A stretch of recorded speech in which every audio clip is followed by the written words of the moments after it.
네, 존엄사법이라고 얘기하는데, 자, 명예를 지키면서 존엄하게 죽는 길을 만든 법, 관련된 얘기를 좀 나눠보겠습니다. 어떤 결정이 내려진 겁니까? 네, 금요일, 그러니까 8일 저녁이었는데요. 네. 법적으로 국회 본회의에서 그 이른바 웰다잉법이라고 하는 법안이 드디어 통과가 됐습니다. 네. 이게 1997년 서울 보라매 병원 사건 기억하시는지 모르겠습니다. 그때 당시에 연명의료를 거부하는 가족과 환자의 인공호흡기를 뗐다가 네. 살인 방조죄로 의사가 기소됐던 사건인데요. 네. 그 이후로 19년 만에 이 법안이 드디어 통과가 된 겁니다. 네. 네. 자, 그러면요. 좀 화면을 좀 보여드렸으면 좋겠습니다. 네, 의식이 있는 환자분이 있고 없는 환자분이 있으신데 네. 어떤 절차가 좀 필요한 거죠? 지금 이 얘기는 이제 그렇다면 이 통과된 법안의 그 대상자가 누구냐, 어떻게 그렇죠. 하면 존엄하게 그 죽음을 선택할 수 있는가라는 부분일 텐데요. 네. 이제 중요한 것은 법은 이렇게 명시를 하고 있습니다. 회생 가능성이 없고 또 원인 치료에도 아무런 반응을 보이지 않고 또 급속도로 임종 단계에 접어든 환자거든요.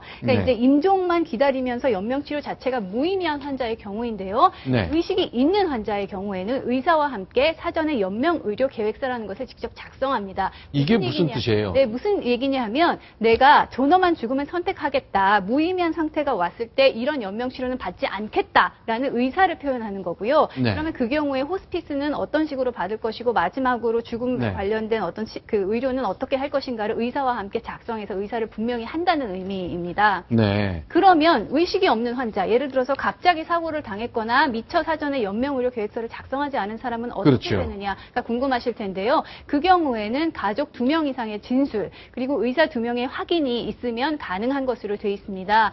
여기서 의사 2명이라고 함은 네. 주치의 1명, 그리고 그 분야, 치료받아야 되는 분야의 전문가 1명, 이렇게 해서 2명으로 되어 있고요. 네. 이제 이렇게 되면 그럼 무엇을 중단하느냐에 또 이제 궁금하실 텐데, 네. 일단은 4가지로 정해져 있습니다. 심폐소생술, 항암제 투여, 그다음에 인공호흡기 부착, 그리고 마지막으로 인공투석입니다. 네. 맨 처음에는 이 문안에 등 대통령령으로 정하는 이 포함되어 있었어요. 근데 그렇게 네. 되면 추가로 뭐 다른 것들도 다 끼워 넣을 수 있고 나중에 그게 또 문제가 될 수 있기 때문에 네. 이번에 통과된 법에는 일단 이 4가지만 명시를 했습니다. 제가 하나만 좀 추가해드리면요. 의식 없는 환자 같은 경우에 가족이 없는 경우도 있잖아요. 그렇죠. 가족이 없는 경우에는 의료기관 내외부 전문가 5명 이상을 모아서 네. 의료기관 윤리위원회에서 결정을 합니다. 네. 거기에서 그러니까 뭐 연명치료를 계속할 것인지 말 것인지 결정을 하고 또 가장 중요한 건 의사가 혹여라도 실수할 수도 있잖아요. 네. 그래서 만약에 연명치료가 가능한 사람인데도 불구하고 잘못 판단을 하게 되면 그 의사에게 처벌도 내려지는 그런